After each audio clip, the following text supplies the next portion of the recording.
একজন উকিলের প্রতি যেন কোর্টে দাঁড়িয়ে কোনো উপযুক্ত প্রমাণ ছাড়াই ধর্ষিতার উকিল যেন একটা প্রশ্ন করে কি, মাননীয় আদালতের কাছে আমি জানতে চাচ্ছি আমরা কি দ্বিতীয় একটি মেয়েকে ধর্ষিতা হবার ক্ষেত্র প্রস্তুত রাখবো নাকি রাখবো না। আসসালামু আলাইকুম, সবাই কেমন আছেন? আশা করি ভালো আছেন। আপনারা সবাই ভিডিওর শুরুতে ভিডিওর কিছু অংশবিশেষ দেখে বুঝতে পেরেছেন ভিডিওটা কতটা গুরুত্বপূর্ণ। তাই আর বেশি কথা না বাড়িয়ে চলুন আমরা মূল আলোচনায় চলে যাচ্ছি। তার আগে সবাইকে রিকোয়েস্ট করব, যারা আমাদের চ্যানেলে নতুন আছেন প্লিজ সবাই সাবস্ক্রাইব করে সাথে থাকুন। চলুন ভিডিওটা দেখি।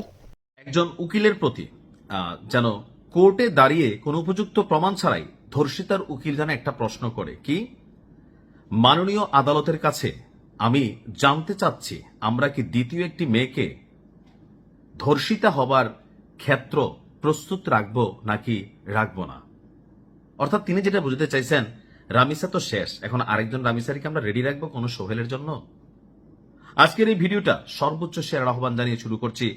একজন ভাই হিসাবে, বাবা হিসাবে, একজন চাচা হিসাবে, যে যেই পরিচয়, মা হিসাবে, বোন হিসাবে, সবাই সর্বোচ্চ শেয়ার করবেন। আমরা প্রধানমন্ত্রী জনাব তারেক রহমানের কাছে জানতে চাই, আদৌ কি রামিসাকে হত্যার বিচার হবে? আদৌ কি বাংলাদেশ কোন ইতিহাস তৈরি করবে? এনসিপি তারা কি রাজপথে নামবে আরো একটা গণ অভ্যুত্থানের জন্য, যদি রামিসার হত্যাকারী সোহেলকে প্রকাশ্যে সারা বাংলাদেশে প্রকাশ্যে প্রথমবারের মতন একটা ঐতিহাসিক দৃষ্টান্ত স্থাপনের আহ্বান জানাচ্ছি। পলিসিগুলা জানাই দিব যে কিভাবে তাকে শাস্তি দিতে হবে। মাঝে মাঝে কি মনে হয় জানেন, যে যদি কোনো প্রধান বিচারপতি অথবা কোনো মন্ত্রী এমপির তাদের যদি কোনো বাচ্চা নাতি পত্তি যারা আছে তাদেরকে যদি এইভাবে ধর্ষণ করা হয়, তাহলে কি ওই দিনও বিচারিক প্রক্রিয়া এইভাবে চলবে, নাকি ধরেন আন্ডারগ্রাউন্ড ডম দিয়া অথবা আইন শৃঙ্খলা বাহিনী দিয়া ক্রস ফায়ার করে মাইরা ফেলা হবে, হয়তো এটা প্রকাশিত করা হবে না। কিন্তু আমরা যারা সাধারণ মানুষ আছি, যাদের ছোট ছোট সন্তান আছে, তারা ভাবি পাশের বাসার ফ্ল্যাটে যেই থাকে এই হারামি, আসলে তার কাছে আমার মেয়েটা নিরাপদ কিনা, এই ভবনটা আমার জন্য নিরাপদ কিনা। সোহেলের সর্বোচ্চ দৃষ্টান্তমূলক শাস্তি দাবি করছি, পাশাপাশি তার স্ত্রী স্বপ্নারও, সেও সমান অপরাধী। আজকের এই ভিডিওতে এই রাষ্ট্রের কাছে প্রশ্ন রাখতে চাই, সাফাবাজি, স্বাধীনতা, এই বংশং সারেন সাইরা মানুষ যেটা চায় এই দেশের ইতিহাসে, এই ডক্টর ইউনুস, সুদি ইউনুস শালা নিজেরা সত্যরা খাইয়া গেলি, কিন্তু তাদের সময়ও ঐতিহাসিক একটা ধর্ষণের ঘটনা ঘটছে। ওই দিনও যদি এই ইউনুস গংরা এই বিচারটা করত যে ধর্ষণের শাস্তি কি হবে, তাহলে হয়তো আজকে রামিসার মতন মেয়েকে জীবন দিতে হতো না। রামিসার বাপ বলছে বিচার চাই না, কেন জানেন? আমরাও জানি বিচার হবে না, আলোচনায় থাকবে 2-4-5 দিন। রাষ্ট্র যখন দেখবে এটা খুব বেশি ভাইরাল, আরেকটা ঘটনা রাষ্ট্র নিজে ঘটাবে অথবা কাউর দিয়া ঘটাই দিবে, আমরা সবাই সেটার পিছনে দৌড়াবো। কোথাকার রামিসা? এই জন্য রামিসার বাপ বলছে এই রাষ্ট্রের প্রতি ওয়াক্তু বিচার চাই না। আজকে রামিসার বাবা, রামিসা কালকে আপনার মেয়ে, আমার মেয়ে না, এটাকে আপনি ভাবতে পারেন? কথা বলছি আমাদের ছোট্ট একটা শিশু, মানে একটা ফুল, মিরপুরের পল্লবীতে 7 বছরের ছোট্ট একটা বাচ্চা, মানে এটা তো মহিলা মেয়ে কোনোভাবে, মানে জেন্ডার হিসেবে সে একটা মেয়ে। এতটুকুর বাইরে এই মেয়েটার মধ্যে কি আছে? আর এই যে রিক্সা মেকানিক সোহেল, সেই যে ঘটনাটা ঘটাইছে, আজকে আমরা পুলিশের জবানবন্দিতে দেখলাম, পুলিশের কাছে তার দেওয়া জবানবন্দি, তার স্ত্রী স্বপ্না ঘটনার দিন সকালে তার কৌশলে তার বাসায় নিছে। আমার ধারণা এদের আরেকটা প্ল্যান ছিল, সেটা হচ্ছে অপহরণ করবে। কিন্তু কোথাও না কোথাও যখন পরিস্থিতি বিগড়ে গেছে, এরা করছে কি, তো সেই জায়গা থেকে সম্ভবত প্ল্যান পরিবর্তন হয়েছে। কারণ স্বপ্না বলছিল সোহেল বিকৃত লেভেলের মেন্টালিটির একজন মানুষ, অতীত সম্ভবত এমন অনেক ঘটনা করছে, এগুলা পার পাইয়া গেছে, আর এখন এখানে এসে এই রামিসাকে এরা টার্গেট করছে। আজকে পুলিশের কাছে দেওয়া জবানবন্দিতে অনেক চাঞ্চল্যকর তথ্য বের হয়ে আসছে। এইসব তথ্য দিয়ে কি করবো বলেন? কারণ এখানে তো কোনো কিছু হবে না। তবে আমি ওই উকিলের প্রতি পুরো বাংলাদেশের পক্ষ থেকে গজবের দোয়া চাই, যেই কালো কোটধারী উকিল এই সোহেলকে মুক্তির জন্য কাজ করবে। রাষ্ট্রের একটা নিয়ম আছে, যদি কোনো আসামির পক্ষে কোনো উকিল না দাঁড়ায়, রাষ্ট্র তার জন্য উকিল দেয়। আমরা গুলিমারি রাষ্ট্রের এমন নীতি নির্ধারণী সিস্টেমের প্রতি আমরা চাই এটারও সংশোধন হোক। কোন সেই উকিল যে টাকার জন্য সোহেল রানার পক্ষে দাঁড়াবে? অনেক উকিল আছে। আর দিন শেষে কেউ না দাঁড়াইলে রাষ্ট্র দ্বারা করা দিবে। রাষ্ট্রের আইন জনগণের জন্য, জনগণের আইনকে প্রত্যাখ্যান করে।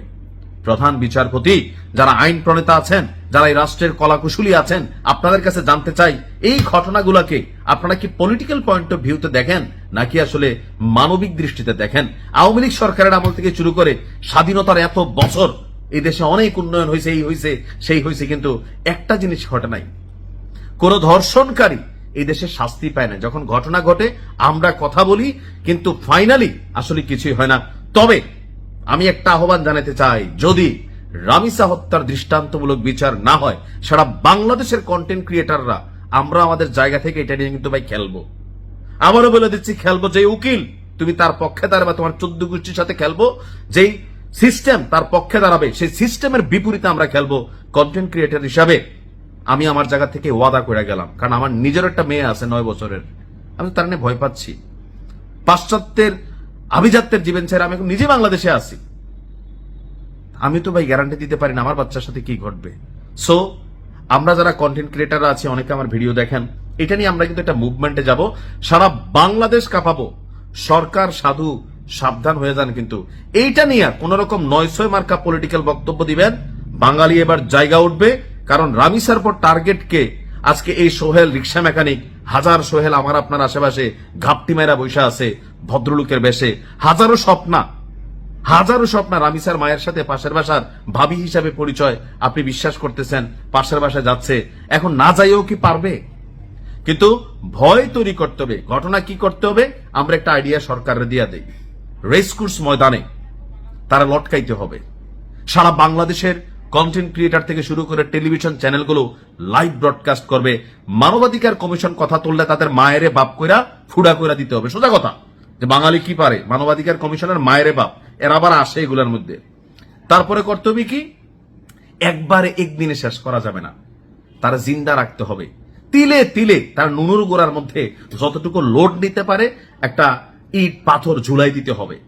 বাচ্চাদের জন্য এখানে আয়োজন থাকবে, নিচের থেকে জুতার ভিতরে ঘু বইরা পিন ভইরা এখানে নিচের থেকে ঢিল মারতে, যে ঢিল লাগাইতে পারবে প্রয়োজনে কন্টেন্ট ক্রিয়েটর হিসেবে আমরা যারা আছি, আর কেউ না দিলে আমি দিব। প্রতি ঢিলে মনে করলেন 10 টাকা, গরিব মানুষ কম মাইরেন, সমস্যা নাই, বেশি মারলে হয়তো দিতে পারবো না, পরে কবেন জমান লাইরা ফেলছেন। এরপরে তারা মনে করলেন যে এরকম বাইধা রাখবে, সারা বাংলাদেশ দেখবে, সে পানি পানি করবে, আমরা পানি দিব না, কাউ আসবে, চিল আসবে, ঠোকর দিবে, তারপর তার নুনুর গোড়ার মধ্যে নাগা মরিচের পেস্ট করে একটু একটু করে আমরা লাগাই দিব, সে চিল্লাবে আর আমরা সেখানে হাততালি দিব।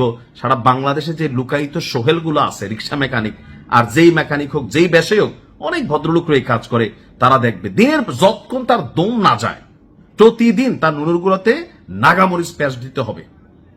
এটা যদি এই বাংলাদেশে একবার করতে পারে, এটা গুলি করবেন মরে যাব না ভাই, তার মৃত্যু এত সহজেই দেশ হইতে দিবে না। এটা ব্রডকাস্ট হইতে থাকবে, তারপর ড্রোনের মধ্যে লাগাইয়া তার কাছে মাইক পাঠানো হবে, সোহেল কেমন লাগছে, রাগ করলা? ওই দিন সোহেলের অনুভূতি কি, এটা আমার দেখার খুব ইচ্ছা। রাষ্ট্রের মধ্যে যত সোহেলরা আছে, আগামীতে বা অনেকের মনে এরকম ধান্দা আছে, পলিসি প্ল্যান, আজকে যখন আমি ভিডিওটা করছি, হয়তো আরো একটা রামিসার জন্য আরেকটা প্রেক্ষাপট তৈরি হচ্ছে। কে সেই রামিসা? সেটা কি আমার মেয়ে, আপনার মেয়ে, আপনার বোন? একজন বাবা হিসাবে যখন আমি চিন্তাটা করি বা এই ঘটনাগুলো পড়ি, চোখে তো দেখি নাই, পুরোটা বডিরে পার্ট পার্ট করে ফেলছে। সো সোহেলদের মৃত্যু ফাঁসিতে অথবা গুলিতে, ক্রস ফায়ার আমি চাই না। আমি চাই, আমি যেটা বলছি, প্রয়োজনে আরো যাদের কাছে আইডিয়া আছে, হ্যাঁ, মানে এরকম ভাবে জীবন শেষ করানোর জন্য, তো আপনারা দিতে পারেন। আমি আবার জানি না ভিডিওটা আবার কপিরাইট খায় কিনা, বা ধরেন ভায়োলেন্স ক্যারেক্টার যায় কিনা জানি না, তবে আসলে মনের যে ক্ষোভটা আছে পুরোটা এখানে আমি প্রকাশ করছি। তা আমার কাছে আমার একজন ভক্ত, তিনি লিখছিলেন যে ভাইয়া, আপনি যখন এই ভিডিওটা বানাবেন, সবকিছু ঠিকঠাক থাকলে যদি মার্কিন যুক্তরাষ্ট্র আবারও নতুন করে ইরানে কোনো অভিযান চালায়, তাহলে গতবার যে যুদ্ধটা হলো, আপনি খেয়াল করবেন যে ইরান যে কোনো কিছু হইলেই মানে দুবাইরে ধরতো, ইরান করতো কি কুয়েতরে ধরতো, কাতারে ধরতো, কিন্তু সৌদির ব্যাপারে খুব বড় ধরনের ভূমিকা নেয়, ছোটখাটো দুই একটা অভিযান চালিয়েছিল। বাট এবার যদি যুদ্ধ হয়, তাহলে ইরান সৌদির মধ্যে একটা আঞ্চলিক যুদ্ধ বেঁধে যাবে, আর ইরান সর্বোচ্চভাবে সৌদিতে হামলা চালাবে। এখন কেন হঠাৎ করে কি এমন প্রকাশ হয়ে গেল? তবে এই প্রকাশটার পিছনে আমার কাছে দুইটা বিষয় মনে হয়, ঘটনা সত্য হইতে পারে, আবার ইরান এবং সৌদির মধ্যে মধ্যপ্রাচ্যের দুই বাঘ এবং সিংহের মধ্যে লড়াইটা বাধা দিলে ভাই পুরো আরব রাষ্ট্রগুলা এক ডিভাইডেশন হয়ে যাবে, মধ্যপ্রাচ্যে অস্থিতিশীল একটা পরিস্থিতি তৈরি হবে, যেটার ইফেক্ট আমাদের দেশে পড়বে, কারণ এই দেশগুলোতে লক্ষ লক্ষ কোটি কোটি বাংলাদেশি প্রবাসী বসবাস করছে। এই রিপোর্টটা যখন প্রকাশিত হলো, আন্তর্জাতিক একটা রিপোর্ট, যে এই প্রথম ধাপের এই যে যুদ্ধবিরতির আগের যে চলমান যুদ্ধে সৌদি আরবে 2-3টা হামলা চালাইছে ইরান। তো সৌদি আরবে চালাইছে নাকি সৌদি আরবে অবস্থানরত মার্কিন ঘাঁটিগুলোতে চালাইছে, মার্কিন ঘাঁটিগুলোতে, সৌদির কোনো নিজস্ব অ্যাসেট বা এরকম কিছু না, তারা চালায় নাই। এখন এই হামলার পরপরই ইরানে একাধিক গোপন সামরিক হামলা চালিয়েছিল সৌদি আরব। আর যখন এই যুদ্ধবিরতির অবস্থানটা চলছে, তখনই এই তথ্যগুলো প্রকাশ করছে আন্তর্জাতিক গণমাধ্যমগুলো। প্রকাশ না পাওয়া এই হামলাগুলো সৌদি আরব সরাসরি ইরানের মাটিতে চালিয়েছে, অর্থাৎ যেই হামলাগুলো আমরা ভাবছিলাম যে ইসরায়েল চালাচ্ছে, যেগুলো ভাবতেছিলাম মার্কিন যুক্তরাষ্ট্র চালাচ্ছে, কিছু কিছু হামলা আসলে মার্কিন যুক্তরাষ্ট্র এবং ইসরায়েল চালায় নাই, এটা সৌদি আরবও চালিয়েছে। যে যেই সব পাখি মাছ খায় মাছরাঙ্গার নাম হয়। বিশ্লেষকদের এবং রিপোর্টের তথ্য অনুযায়ী আঞ্চলিক প্রতিদ্বন্দ্বী ইরানের বিরুদ্ধে নিজেদের স্বার্থ রক্ষায় সৌদি আরব আগের চেয়ে অনেকটা সাহসী অবস্থান নিয়েছে। আসলে কি সাহসী যদি নিয়ে থাকে, বাটপাইর অবস্থান নিয়েছে। কেন বলছি, হ্যাডম যদি থাকতো ইরানের বিরুদ্ধে লড়াইটা একক লড়তো, আমরাও ভাবতাম মধ্যপ্রাচ্যে 2টা বাঘসিংহের জন্ম হয়েছে, বাঘসিংহ মিলা গেলে মধ্যপ্রাচ্য আমাদের। কিন্তু বাস্তবতা হচ্ছে ভাইয়া আসি তো তুই মার আছে না, যে গণধোলের মধ্যে আপনি মানে আপনার এমন এমন মানুষ এসে মাইট দিয়ে ফেলবে যারা জীবন আপনার সামনে আসার সাহসও করতেছে না, এরকম অনেক লোক কিন্তু এখানে কানেক্ট হবে। তো এখন সৌদি কি করছে, ওই আমেরিকা এবং ইসরায়েলের ঢাল ব্যবহার করে গোপনে ছদ্মবেশে, দুর্বল রাষ্ট্র তো আসলে এই হামলাগুলা চালাইছে। পশ্চিমারা বলছে মার্চের শেষ দিকে সৌদি বিমান বাহিনী ইরানে অভিযান চালিয়েছিল। সৌদি আরবে হামলার জবাবে পাল্টা হামলা হিসাবে এগুলো চালানো হয়েছিল, তবে গুপসি ভাবে। এখন হামলার নির্দিষ্ট কি কোনো লক্ষ্যবস্তু ছিল তা আসলে এখনো প্রকাশিত হয়নি। সৌদি পররাষ্ট্র মন্ত্রণালয়ের এক কর্মকর্তা এই বিষয়টি নিশ্চিত বা অস্বীকারও করেননি। অন্যদিকে ইরানের পররাষ্ট্র মন্ত্রণালয়ও এ বিষয়ে কোনো মন্তব্য করেননি। এখন তার মানে ইরানও অনেক কিছু জানে, বাট এই ধাপটায় ইরান আসলে একসাথে এতগুলো রাষ্ট্রের সাথে যুদ্ধে লড়ে মানে কানেক্টেড হয়ে যাওয়া, বা সৌদি আরবের সাথে যদি একটা বড় ধরনের যুদ্ধ বাধায় মধ্যপ্রাচ্যে একটা দ্বিধা বিভক্তি আসবে, অনেকগুলো দেশ সৌদির সাথে ইকোনমিক্যালি বা অনেকগুলো দেশ কানেক্টেড আমাদের দক্ষিণ এশিয়া বিভিন্নভাবে, সেই জন্য ইরান হয়তো সেক্ষেত্রে একটা কি বলা যায় সংঘর্ষটা যেন বড় আকারে ধারণ না করে, অথবা আরব রাষ্ট্রগুলো যেন পাল্টাপাল্টি কোনো গ্রুপিং এ না যায়, এই জন্য সম্ভবত ইরান বিষয়টাকে হাইড করছে। কিন্তু এখন যখন আন্তর্জাতিক গণমাধ্যমে প্রকাশ হয়েছে, তো এটা 2টা বিষয় হইতে পারে, যে বললাম, একটা হচ্ছে লাগাই দেওয়ার, আর আরেকটা বিষয় হচ্ছে যে ইরান সময় নিচ্ছে সৌদির বিরুদ্ধেও ব্যবস্থা নেওয়ার পূর্ণ প্রস্তুতি নিচ্ছে। কারণ ইরান বলছিল কয়েকদিন আগে কোন আরব রাষ্ট্রও যদি পশ্চিমাদের সাথে এবারের যাত্রায় কোনো ধরনের কোনো অবস্থান নেয়, তাহলে সেই রাষ্ট্রের বিরুদ্ধে ইরান কঠোর থেকে কঠোরতর ব্যবস্থা নিবে। তা আমার মনে হচ্ছে আগামীতে যুদ্ধটা সৌদি এবং ইরান দিয়ে লাগাই দিবে, যদি রিপোর্ট সত্য হয় আর কি। ভালো থাকুন, আসসালামু আলাইকুম।